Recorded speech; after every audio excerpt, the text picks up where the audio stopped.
Bienvenidos a un nuevo episodio de nuestro podcast. Hoy tenemos varios temas muy interesantes para conversar. Para iniciar vamos a leer y analizar el preámbulo de la Constitución de 1991 de Colombia. Julie, ¿podrías empezar leyendo este preámbulo para nuestros oyentes, por favor? Claro que sí, Daniel.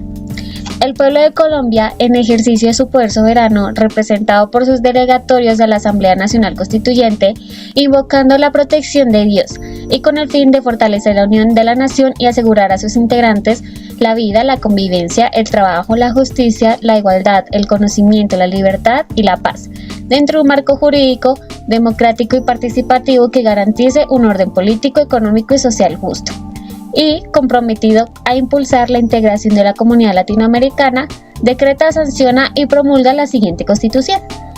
¡Qué interesante! Ahora, la gran pregunta que se puede hacer, y que yo creo que nuestros oyentes también se hacen, es ¿qué se entiende que el poder político en Colombia provenga de Dios o del pueblo según este texto? Es una excelente pregunta, Dani. El preámbulo menciona que el pueblo de Colombia actúa en ejercicio de su poder soberano, lo que deja claro que la fuente del poder es el pueblo. Sin embargo, también se hace como un llamado a la protección de Dios, lo que refleja una tradición cultural y espiritual en la historia de Colombia. Pero, si hablamos jurídicamente, el poder como tal emana del pueblo, no de Dios. La referencia de Dios es más que todo algo simbólico y no condiciona el ejercicio soberano que demuestra el pueblo. Claro, cuando tú lo hablas así está súper claro. Pero entonces, para hablar algo más acerca personal, ¿estás de acuerdo con este contenido? Personalmente me parece que es algo adecuado, ya que el hecho de que el poder emane del pueblo, va a respetar los principios democráticos de hoy en día, en donde la soberanía reside más que todo en los ciudadanos. Por otro lado, pues el llamado de Dios refleja más que todo es como esta realidad histórica y cultural del país. Bueno, si lo pones en ese sentido, tiene todo el sentido del mundo. Es bastante respetable que la soberanía sea popular y al mismo tiempo reconocer el contexto histórico. Genial, Julie. Ahora, ¿me podrías explicar cómo se organiza esta importante constitución? Claro que sí. La Constitución del 91 está organizada de una forma muy sistemática, en donde se distribuyen diferentes títulos, los cuales son muy importantes para la estructura del Estado colombiano, los derechos del ciudadano y la función de las instituciones. Entonces, para que se pueda como dialogar de una manera más sencilla, vamos a desglosarlo por partes. Entonces, la primera parte de esta Constitución está en el preámbulo, en donde esta nos muestra que es una breve introducción que expresa los principios fundamentales y los objetivos que busca la Constitución. ¿Y qué puede ser esa parte dogmática entonces?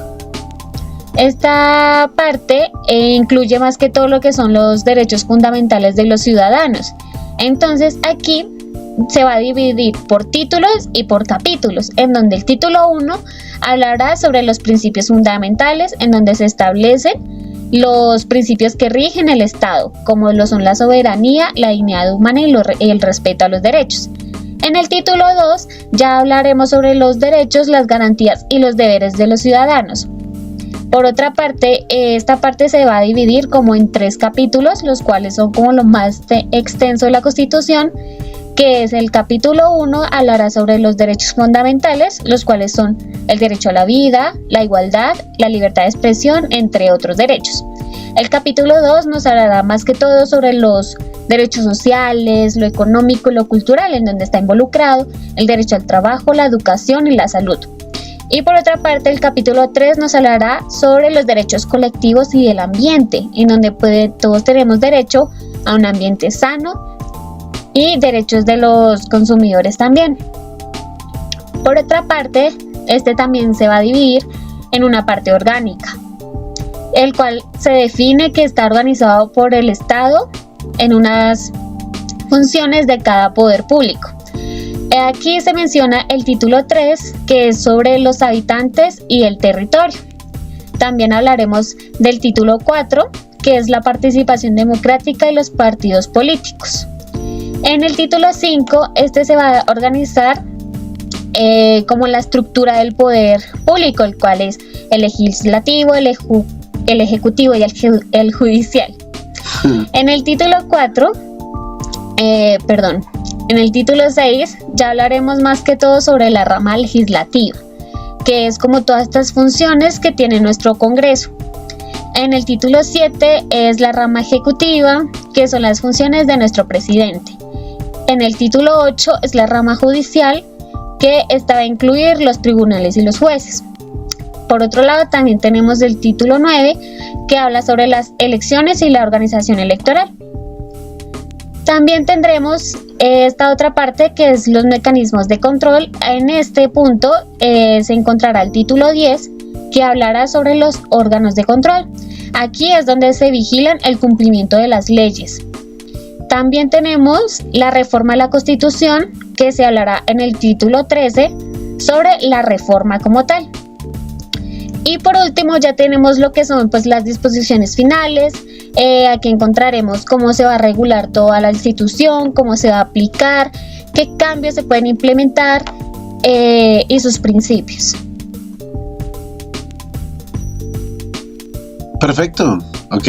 Entonces, de esa manera podríamos resumir lo que la Constitución de 1991 está organizada en títulos que abarcan desde los derechos fundamentales hasta la estructura del Estado.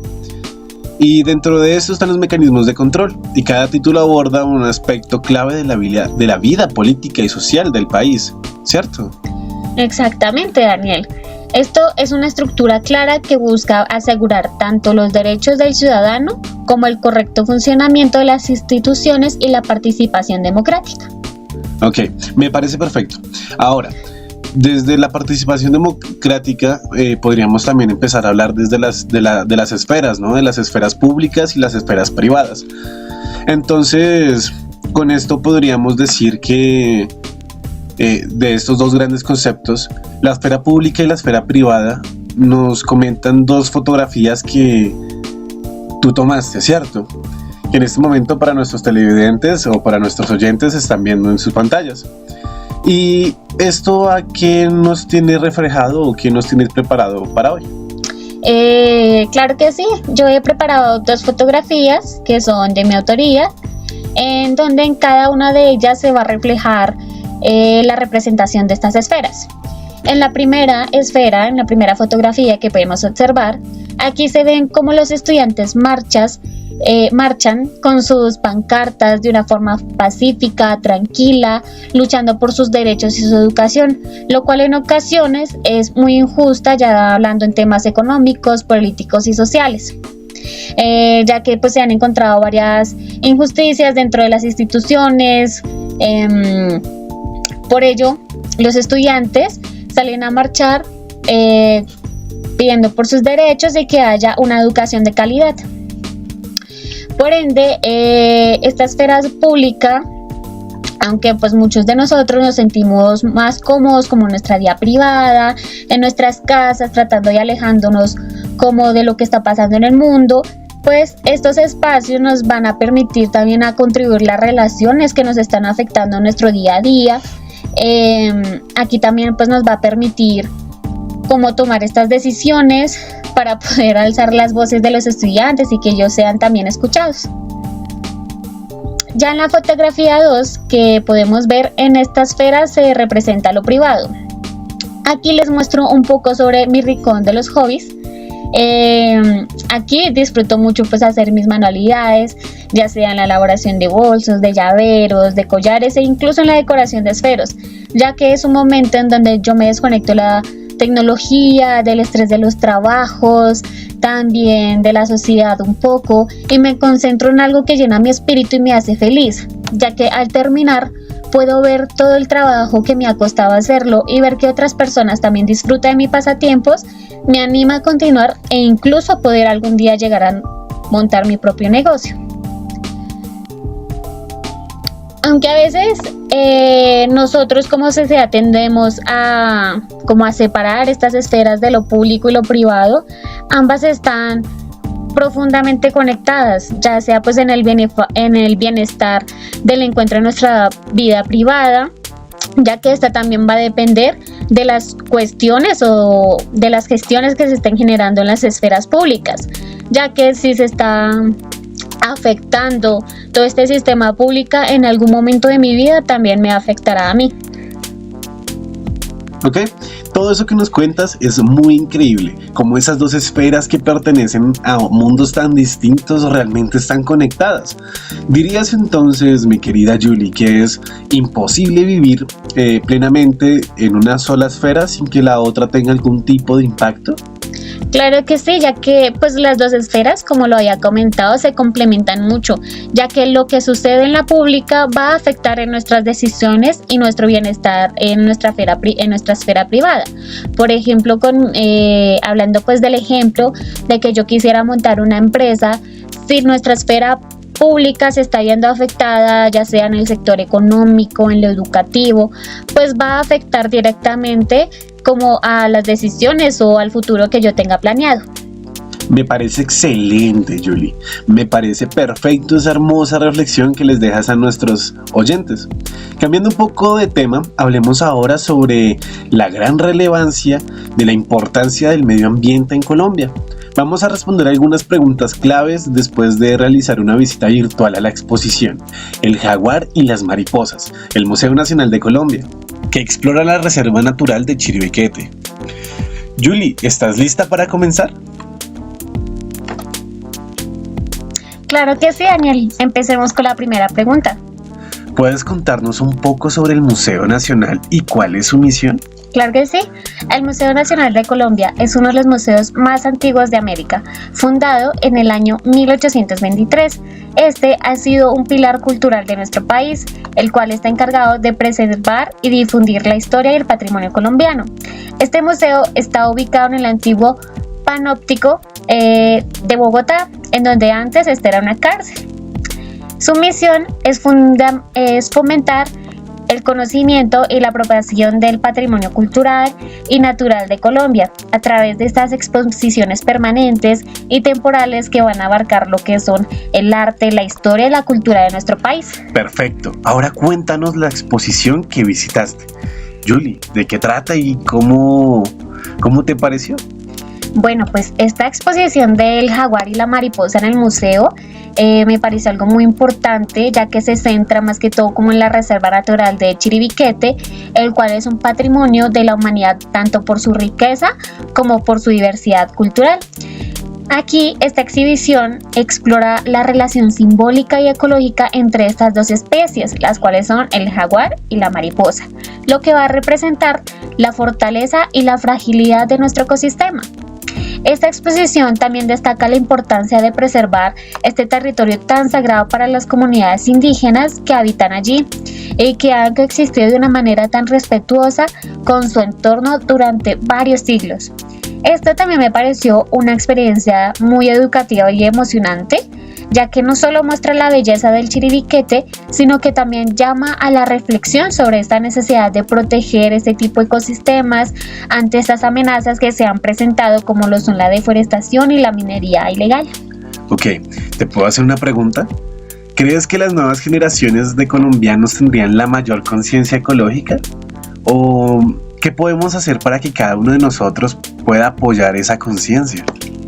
Claro, aquí podemos entrar a ver sobre muchos temas en donde estas nuevas generaciones están expuestas a mucha información hoy en día sobre estos problemas ambientales y las consecuencias del cambio climático, lo que les da una ventaja en cuanto a conciencia. Sin embargo, hoy en día, al tener pues tanta información, esto no significa que el trabajo ya esté hecho, ya que para asegurarnos de que esta conciencia se convierta en una acción, la educación ambiental tiene que ser una prioridad en los colegios como en los hogares. ¿Y de qué manera nosotros podemos contribuir? Pues bueno, te voy a dar como algunos ejemplos en donde nosotros podemos empezar dejando nuestra propia huellita. En primer lugar, nosotros podemos hacer un gran impacto al reducir nuestra huella ecológica, ya sea por empezando a disminuir el uso de los plásticos, optando por el uso de un transporte público, ayudando a iniciativas de reforestación. También podemos promover el cuidado del medio ambiente a través de nuestras redes sociales, ya que hoy en día esto es como lo que más se mueve. Los llamamos a participar en actividades comunitarias relacionadas con lo que es la conservación del medio ambiente. Esto, a pesar de que es un gran esfuerzo colectivo y demuestra pues mayor interés, es responsabilidad de todos guiar al cambio hacia nuestro futuro más sostenible. Me parecen perfectos esos puntos que tú haces resaltar. Eso de las redes sociales, de que todos podemos hacer conciencia, me parece una excelente reflexión, Julie. Ahora, hablemos sobre un ícono de la música colombiana, algo que puede llegar a ser totalmente distinto a lo que suena hoy en día, el Joe Arroyo. Y su aporte no solo al entretenimiento, sino a la comprensión de nuestra cultura. Además, Julie, ¿nos recomendarías otro artista colombiano que te haya conectado, que tú consideras que llegue a ser importante para conocer? Y como para empezar la conversación, empecemos hablando de quién es el Joe Arroyo y de qué se trata una de sus canciones más conocidas. ¿Nos podrías hablar de eso, por favor? Sí, claro que sí, Daniel. Joe Arroyo fue uno de los músicos más influyentes de Colombia. Él nació en Cartagena en el año 1955 y es recordado por ser un pionero en la fusión de ritmos tropicales como son la salsa, el porro, el mapalé, el chandé, creando así él su propio estilo, el cual él lo llama Joe Son.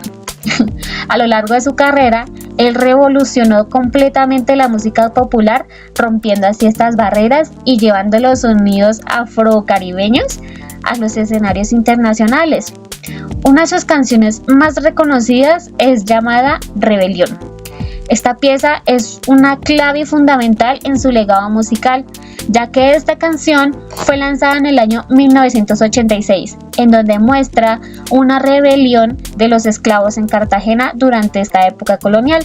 No es solamente una canción de salsa con un ritmo pegajoso, sino que su letra hace una fuerte declaración histórica y social sobre la lucha y libertad y de resistencia de estos pueblos afrodescendientes que estuvieron viviendo durante este tiempo.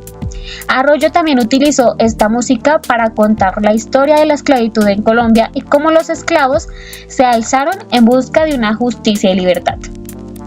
El legado que él nos deja, como ya habías mencionado, va mucho más allá del entretenimiento, ya que él logró fusionar lo que era el pasado histórico de Colombia con lo que son los sonidos modernos y populares, dándole así una voz a aquellas historias que habían sido olvidadas en su momento.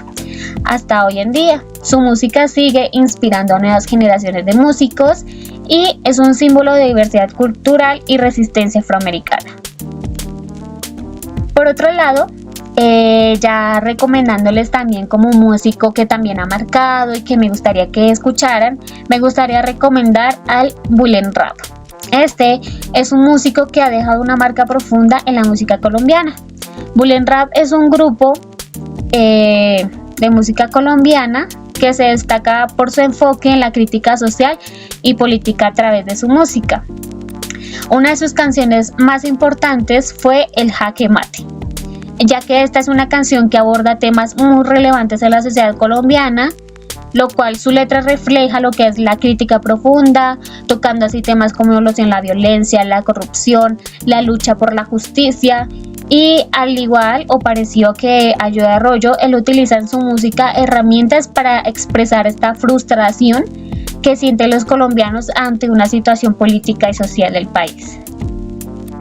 Me parece increíble esa recomendación del Joe Arroyo y de Bulen Rap. ¿Y cómo los comparas, no? Ese tema de la revolución, de la lucha, siempre ha sido algo bastante constante en Colombia y enriquecedor para nuestra cultura musical en Colombia. Me parece perfecto. Ahora, ¿qué te parece si hablamos, conectando con los temas, sobre un cuento, Espuma y nada más, de Nando Telles? Un relato breve pero profundo, ambientado en el clima de la violencia política, Colombia a mediados del siglo XX. ¿Lo recuerdas? Claro que sí. Ok, me parece perfecto. Dándote unos datos más, discúlpame que te detenga, el estado de la lectura en nuestro país y las recomendaciones de algún autor colombiano, no sé, ¿qué te parece Espuma y nada más como pieza literaria o como trato de un momento histórico de Colombia? No sé, ¿tú qué opinas? Bueno, pues para mí me parece que esta es una obra brillante, tanto como en un aspecto literario como en su capacidad de retratar estos momentos críticos de la historia colombiana, ya que este cuento narra la historia de un barbero que se enfrenta a un dilema moral cuando tiene la vida de un enemigo político en sus manos, el capitán Torres, quien está involucrado en la represión violenta. Lo que me parece impresionante del relato es cómo Hernando Telles logra crear una tensión constante donde el lector comparte la incertidumbre del protagonista y al mismo tiempo refleja el clima de miedo y el odio que imperaba en Colombia en la época de la violencia, cuando las decisiones individuales podrían tener unas consecuencias trágicas y mortales. Ya que lo anotas, es algo bastante importante y que nos caracteriza aquí en Colombia, ¿no? Aunque aquí tenemos autores muy importantes y eventos como la Feria del Libro, se dice que los niveles de lectura son demasiado bajos y la comprensión, a comparación de comprensión de otros países, ¿no? ¿Crees que la lectura y la literatura quedarán en el pasado en las nuevas generaciones? Claro que sí. Es cierto que Colombia ha luchado históricamente con bajos niveles de lectura, ya que pues a pesar de tener una rica tradición literaria, sin embargo, pues no creo que la literatura esté más que todo como destinada a desaparecer, ¿no? Ya que lo que cambia es la forma en cómo nosotros accedemos a los libros y cómo los consumimos. Hoy en día, pues las nuevas generaciones tienen varias formas de acceder a las lecturas. Como punto clave, pues también está muy importante adaptar las literaturas a sus intereses y según ellos crean conveniente en su momento. Esto se puede ver a través de audiolibros, de podcasts literarios, de formatos interactivos como los libros digitales. También muchos de ellos libros se encuentran en bibliotecas, ya que la literatura pues tiene una capacidad única para ayudarnos a comprender nuestra sociedad y nuestro lugar en ella. Y creo que las nuevas generaciones seguirán buscando esa comprensión, aunque quizás de maneras diferentes. Es un excelente punto de vista, aunque de pronto no llego a completar completamente contigo, congeniar contigo. Pero pues me gustaría hacerte otra pregunta. ¿Qué otro autor o autora colombiano nos podrías recomendar para ampliar nuestra comprensión sobre el país? Bueno, hablando ya sobre autores, me gustaría recomendar uno que me parece excelente, el cual es Mario Mendoza. Él es un autor colombiano contemporáneo cuyas obras expresan los aspectos más oscuros y profundos de la realidad colombiana. Mario es conocido por mezclar géneros como el thriller, el realismo sucio, el fantástico, creando así un estilo único que conforta temas como lo son la violencia, la soledad y la alineación en un contexto urbano. Una de sus novelas que me parecen muy impactantes es el llamado Satanás, el cual aborda el lado más sombrío del ser humano y que está inspirada en hechos reales, como lo son la masacre cometida por Campo Elías Delgado en Bogotá. Mendoza logra combinar lo que es la brutalidad de esta realidad con elementos filosóficos, psicológicos, lo cual hace que el lector se cuestione sobre la naturaleza del mal y la complejidad que tiene esta mente humana. Algo que hace que Mario sea muy valioso es su capacidad de narrar estas historias, ya que nos obligan a mirar un poco más de cerca estos problemas sociales, emocionales que enfrenta la sociedad a través pues, de estos libros y estos versos que él nos pone en sus libros. Sin duda, Mario Mendoza es un autor que merece ser leído, ya que lo mencionas, es uno de mis autores favoritos. Pero bueno, en este momento exploraremos la mecánica de la construcción que protegen los derechos humanos en Colombia. Según la Constitución de 1991, hilando los temas de la violencia, de las masacres, miremos cómo se organizan, Julie, todos estos derechos humanos que nos ayudan a entender qué se consienten y cómo se aplican en la vida diaria. También nos darán su opinión sobre si Colombia está haciendo un buen trabajo en la protección de los derechos humanos. Y comencemos con la acción de tutela. ¿Qué opinas de esto? Bueno, primero vamos a hacer como una breve explicación sobre de qué trata el tema y luego daremos más que todo como un ejemplo para que este pueda ser entendido de una mejor forma. Me parece perfecto. De pronto hay oyentes que no lo saben. Listo. Bueno, entonces, para la acción de tutela se dice que este es un mecanismo diseñado para proteger los derechos fundamentales cuando estos son vulnerados o amenazados por una autoridad pública o incluso particulares en ciertos casos. Este es un recurso rápido, directo y efectivo que cualquier persona puede interponer sin necesidad de un abogado cuando considere que sus derechos fundamentales están siendo afectados. Un ejemplo de ello es que una persona puede interponer una tutela si se le niega un tratamiento médico que necesite urgentemente para proteger su vida. Ok, hasta ahí me quedó claro y espero que los oyentes también. Pero ahora profundizando un poco más, ¿qué nos puedes decir sobre los derechos de petición? ¿Son parecidos a las tutelas? Bueno, haciendo la aclaración, el derecho de petición lo que nos va a permitir es que cualquier ciudadano pueda solicitar información o hacer consultas sobre el reconocimiento de los derechos ante una entidad pública y que ésta cumpla con sus funciones. Las entidades tienen la obligación de responder en plazos específicos, lo cual normalmente tiende a ser de 15 días hábiles. Un ejemplo de esto que podemos aclarar es que un ciudadano puede usar este derecho para solicitar información sobre la asignación de recursos en su municipio. Ok, no tienen tanto parecido, pero son demandas, por así decirlo, ¿no? Demandar algún tipo de campo que está en lo público. ¿Okay? Claro que sí. Pasemos ahora al habeas de corpus. Bueno, este nos habla más que todo que es un mecanismo que busca proteger el derecho fundamental a la libertad personal. Este se utiliza más que todo cuando una persona ha sido privada de su libertad de manera ilegal o arbitraria. Cualquier persona puede interponer esta acción y un juez debe decidir sobre la legalidad de la detención en un plazo máximo de 36 horas. Un ejemplo es que una persona detenida sin una orden judicial puede recurrir al habeas corpus para que un juez revise su caso y ordene su liberación si se encuentra que la detención fue ilegal. Ese es algo que de pronto muchos de nuestros oyentes no sabían y les puede ser útiles. Claro Pero pues bueno, ahora, cuéntanos más sobre las acciones populares, por ejemplo. Bueno, en este tema lo que se busca es proteger los derechos colectivos como una protección del medio ambiente, la moral administrativa o lo que es nuestro patrimonio cultural. Cualquier ciudadano puede interponerlas cuando considere que se está afectando esos derechos, con el objetivo de prevenir o detener un daño a estas. Un ejemplo es que la comunidad puede interponer una acción popular si se está construyendo una obra que va a contaminar un río local. Ok, ¿y qué diferencia hay con las acciones en grupo? Bueno, estas acciones en grupo lo que harán es que utilizan un número significativo de personas que han sido afectadas por la misma causa. A diferencia de estas acciones populares que protegen los derechos colectivos, las acciones de grupo buscan como resarcir el daño causado a personas individuales dentro del grupo. Un ejemplo es que un grupo de trabajadores que fue despedido de una manera injusta puede presentar una acción del grupo para realizar o reclamar una indemnización.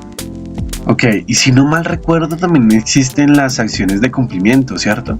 Claro que sí, estas acciones de cumplimiento lo que buscan es que una autoridad o particular cumpla con una ley o un acto administrativo que no se está ejecutando.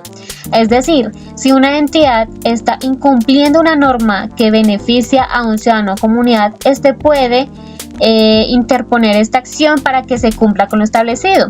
Otro ejemplo es que una persona puede interponer esta acción si una alcaldía no está ejecutando una ley de construcción de infraestructura básica en el barrio, el cual ya había sido prometido. Ok, hasta ahí todo entendido, pero ¿cómo ves el desarrollo de la cultura de protección de los derechos humanos en Colombia, que era lo que habíamos empezado a hablar al principio? Bueno, pues yo creo que Colombia ha dado unos pasos importantes con la creación de estos mecanismos que son herramientas muy poderosas que sirven para proteger nuestros derechos fundamentales. Sin embargo, como el problema radica más que todo en la ejecución, ya que muchas veces lo que son las acciones de tutela, el derecho de petición, las acciones de cumplimiento, se demoran mucho en responder o simplemente no se cumplen. Además, lo que son regiones vulnerables, el acceso a estos mecanismos puede ser un poco limitado. Una forma, digamos que para mejorar, siento que es necesario que las instituciones públicas sean más eficientes y que fortalezcan la garantía del acceso a la justicia, especialmente para las comunidades que son vulnerables y que no tienen como este espacio para poder acceder a ellas. También se debe educar de la mejor manera a la ciudadanía sobre estos derechos, ya que muchas personas no los conocen y no saben cómo hacerlos valer. Es muy cierto, y eso es un verdadero riesgo y reto ahorita para nuestro actual presidente Petro, ¿no? Que uno de sus legados es Colombia, potencia mundial de la vida. Exacto. Y ya que tú lo nombras, pues ahí muchas veces se ven violados estos derechos humanos. Y pues esperemos a ver cómo le va a este gobierno, ¿no? Que todavía le quedan 2 años. Esperemos. Próximamente podemos estar hablando de él. Pero pues bueno, continuando con el tema, ¿qué te parece si ahora hablamos un poco más sobre nuestro bello país?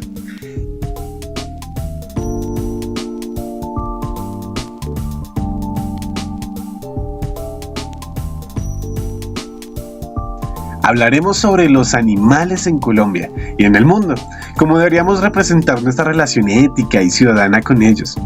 Hoy, Julie nos compartirá su opinión sobre este tema, controversiados como las corridas de toros, el uso de la pólvora, y también nos contará sobre un animal que haya marcado en su vida, especialmente como la primera pregunta, ya que ella estudia esta área.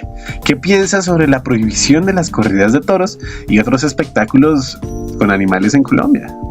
Claro que sí, Dani, principalmente estoy totalmente de acuerdo con que prohíban las corridas de toros y en otros espectáculos que involucran animales, como lo son las corralejas y las peleas de gallos, ya que estos eventos, aunque pues son tradicionales, vistos como parte de la cultura, se basan más que todo en un sufrimiento y un maltrato animal, y no creo que la tradición justifique el dolor de ningún ser vivo.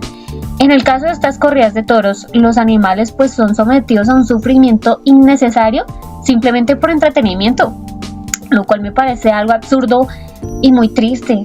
Las corralejas también representan un peligro no solo para los animales, sino también para las personas, ya que muchas veces resultan heridos tanto los participantes como los espectadores. Y creo que a medida de nuestra conciencia sobre los derechos de los animales, esto va evolucionando y también se debería cuestionar y cambiar estas prácticas. Como tú lo dices, todos estos movimientos van teniendo fuerza y últimamente en las redes sociales, en diciembre sobre todo, ha sonado mucho el uso de la pólvora, que es un tema bastante delicado, ya que esto afecta tanto a los seres humanos como a los animales. ¿Tú qué estás pensando con esto? ¿Estás de acuerdo con prohibir su uso en Colombia? Claro que sí, de otra manera también pienso que debería ser prohibido, ya que el uso indiscriminado de esta pólvora pone en riesgo la vida de los niños, de los adultos y también de los animales, de las mascotas que tenemos en nuestras casas, ya que muchas personas que utilizan estas herramientas, esta pólvora, han sufrido de quemaduras graves. Otra parte es que también pueden generar incendios, accidentes, lo cual pues a menudo se olvida, y es el impacto que tienen los animales, ¿no?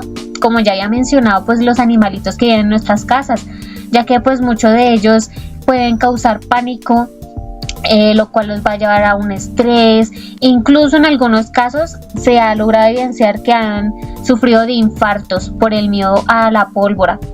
En muchos casos pues también estos perritos, los gaticos pues huyen asustados y terminan perdidos o lastimados, o de pronto pues por el miedo incluso hasta podrían ser atropellados por no fijarse por donde van corriendo. Como para preguntarte y profundizar un poco más en el tema, ¿te puedo hacer otra pregunta que no está dentro del texto? Claro que sí, dime. Por ejemplo, para la manipulación de la pólvora hay que solicitar un permiso y hay que estudiarlo, eso se toma un curso. ¿Tú aún así estás de acuerdo que tomando ese curso se prohíba la pólvora? Claro que sí, porque es que de hecho yo ni siquiera pensaría en que pues estos cursos sirvan de mucho, ya que hay personas que han tomado el curso y aún así han sufrido algunos daños, de pronto no en sí mismos, pero sí han logrado ocasionar accidentes a otras personas. Entonces pues como te había mencionado, algunos terminan quemados, otros, de hecho los niños pequeños, ellos también se asustan, pues también el estrés en las madres de tratar de tranquilizarlos. pues siento que de todas maneras, con curso o sin curso, la pólvora no debería ser manejada hoy en día. Claro, totalmente de acuerdo contigo. Y para las oyentes que manejan pólvora o la defienden, quiero recordarles que la fábrica del Vaquero, donde se tomaban estos cursos y hacían la pólvora, se prendió hace poco. Entonces, pues bueno, sí, totalmente válido y es como un punto más para apoyar tu tesis, ¿no? Y finalmente nos podrías contar, hablando acerca de los animales, algún animalito que tú hayas tenido y te haya marcado de alguna manera.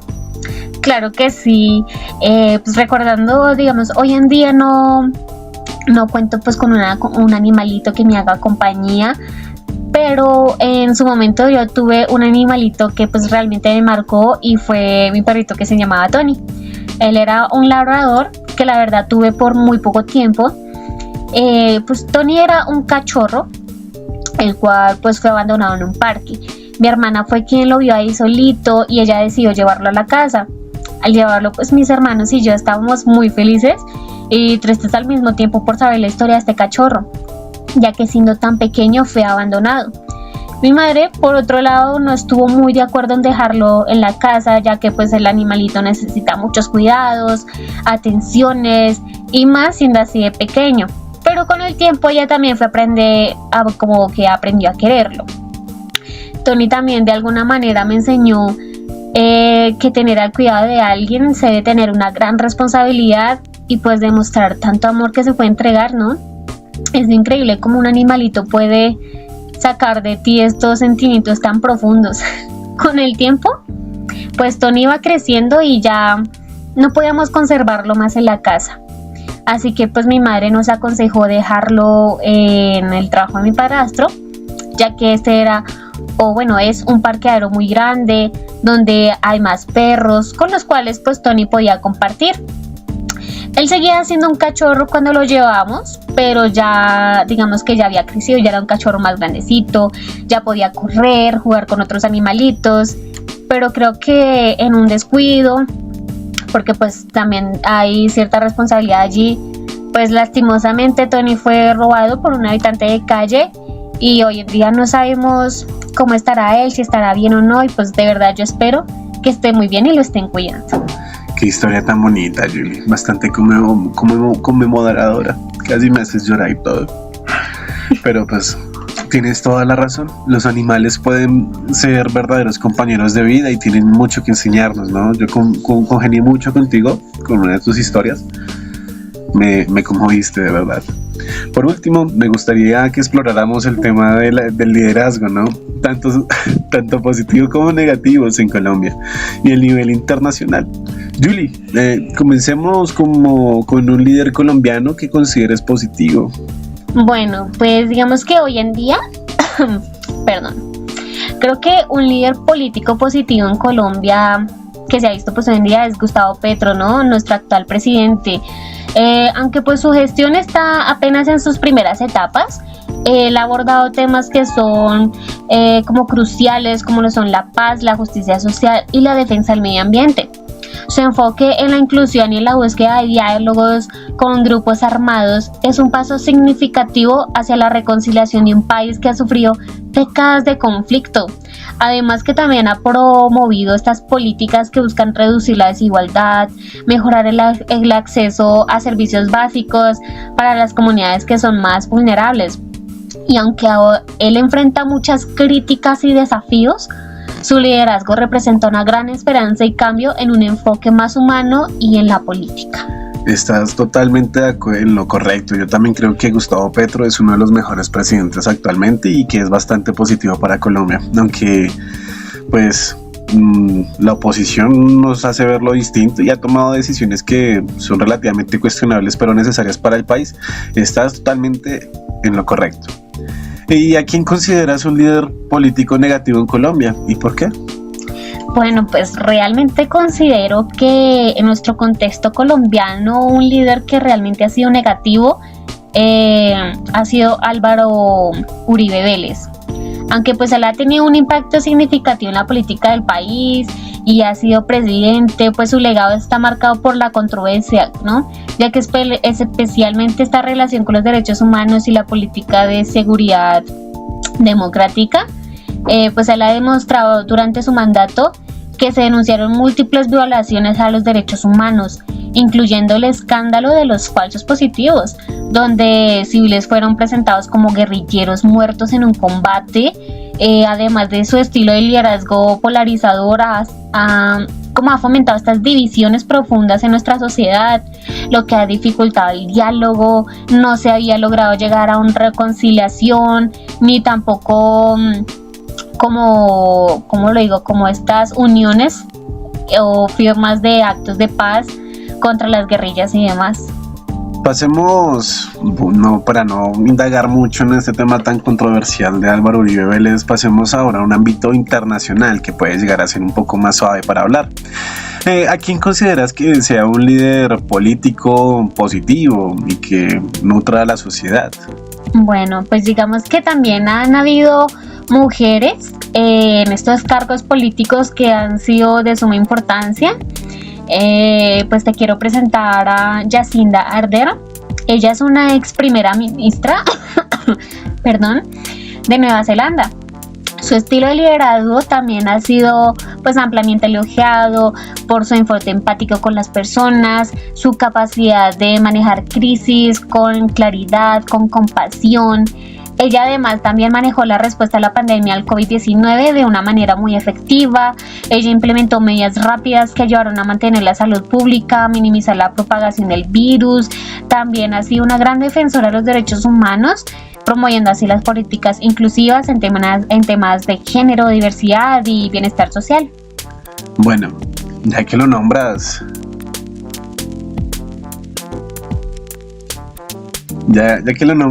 un líder social que pues ahorita podrías considerar negativo, ¿no? Ya que en el mundo tenemos varios régimen o dictaduras, como por ejemplo la de Putin, la de Corea del Norte, Venezuela, Cuba, incluso Nayib Bukele podría llegarse a considerar un dictador. ¿A cuál de todos estos podrías considerar que sería el peor para ti a nivel internacional? Pues digamos que no como tan peor, porque pues digamos que no podemos catalogar a una persona como el peor, pero sí lo podemos definir como un líder negativo, ¿no? Y hablando así claramente, yo pienso que es Nicolás Maduro, definitivamente el presidente de Venezuela, ya que su régimen pues ha sido caracterizado por lo que es la represión a la oposición política, el debilitamiento de las instituciones democráticas, la violación de los sistemas de los derechos humanos, la crisis económica que ha sido pues brutal en tanto pues la humanidad que está atravesando hoy en día Venezuela, así también pues como lo es la violencia, pues para él poder mantener su poder, ¿no? Lo cual pues ha llevado a un deterioro significativo a la calidad de vida de sus ciudadanos. Su estilo autoritario y la falta de respeto por los derechos fundamentales son realmente preocupantes, la verdad. Tienes toda la razón. Ay, discúlpame por decir el peor, ¿no? Pues es que todos tienen sus cositas y pues bueno. Pero pues llegamos hasta aquí. Este es el límite de nuestro tiempo. Te agradecemos por tus reflexiones, por tus tiempos que nos prestaste para esta actividad. Muchísimas gracias, Julie. Para nosotros es muy fundamental analizar tanto los aspectos positivos como los negativos de los líderes, analizar nuestra sociedad desde nuestra constitución política, llevarlo al realismo desde los derechos humanos, poder conectar con nuestra naturaleza, porque pues Colombia es una potencia mundial de la naturaleza, tenemos uno de los pulmones del mundo, entonces te agradecemos por esas palabras tan bonitas. Y con esto, ¿te gustaría cerrar con algunas palabras para despedirse de nuestros oyentes? Pues primeramente agradecer mucho por tu invitarme aquí a tu programa, por poder estar aquí, hablar sobre estos temas que son tan fundamentales como están inmersos en nuestra constitución política, lo que es nuestro bello país Colombia. Pues todas estas políticas públicas que tiene, pues la verdad me parece algo fundamental y que espero que muchas personas o las personas que nos estén escuchando pues tomen en cuenta algunos consejos que les brindé durante nuestra conversación y que pues realmente podamos llegar a tener un cambio positivo en nuestro país. Bueno, con eso cerramos nuestro episodio del día de hoy. Nos escuchamos la próxima ocasión. Muchísimas gracias a todos y espero que tengan un excelente fin de día. Chao, chao.